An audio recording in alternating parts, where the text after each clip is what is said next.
কোনো দরকার নেই। তোর মতন মেয়ে যেন কেউ না পায়। তুই তো নিজের বাবা মাকেই ছেড়ে দিয়েছিস। থামো না বাবা, আমাকে ক্ষমা করে দাও।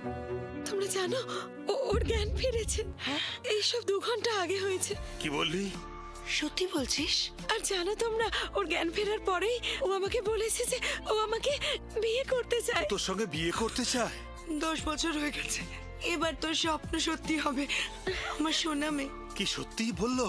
ও তোকে প্রপোজ ও করলো? বলেছে আমি যেন বলে দিই তোমাদের, ও কাল দেখা করতে আসবে।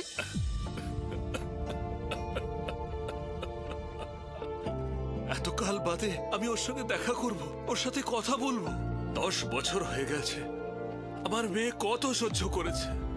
ও তোর ঠিক মতন খেয়াল রাখবে তো? একজন বাবা হিসেবে আমি আগে ওকে না করে দেবো। বাবা, তুমি আর রেগে নেই তো? দাঁড়িয়ে কেন আছিস? তাড়াতাড়ি ফোন কর আত্মীয় স্বজনদের, বন্ধুদের। হ্যাঁ হ্যাঁ, আমি এক্ষুনি যাচ্ছি। আমাদের সব চিন্তা দূর হয়ে গেছে, ভালো সময় আসছে।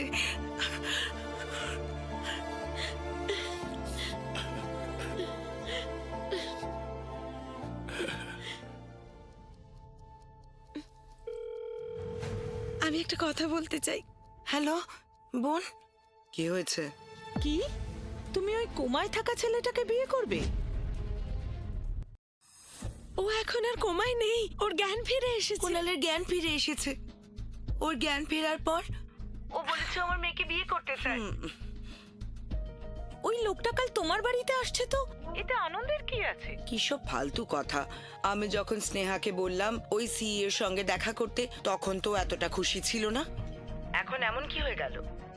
ও এটাও বলেছে যে এই খুশির দিনে ও সমস্ত বড় লোকেদের এখানে ডাকবে।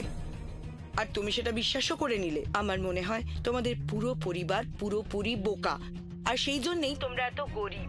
যদি ও সত্যি এত বড় লোক হতো, ওর ফ্যামিলি ব্যাকগ্রাউন্ড এতই ভালো হতো, তাহলে 10 বছরে কেউ আসতো না।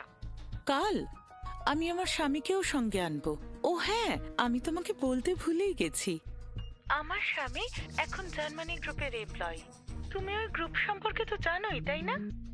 আমি জানি না। তুমি জানো না? এটা খুব বড় বিজনেস গ্রুপ এই শহরের, আর শর্মা ফ্যামিলি এই শহরের সব থেকে ধনী পরিবার। আর নিজেকে দেখো, স্নেহার বিয়ে এরকম খারাপ লোকেদের সাথে করাচ্ছ।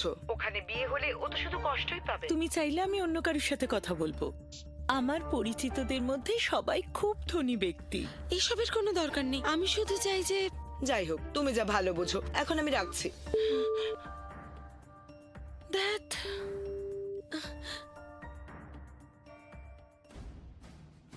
নমস্কার স্যার, আমরা পুরো আফ্রিকা পর্যন্ত খুঁজেছি, কোথাও আপনার নাতির সন্ধান পাইনি।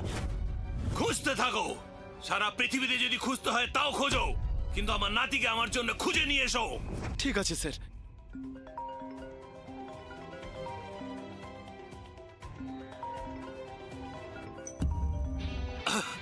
আমার প্রাণের দাদু ভাই। দাদু,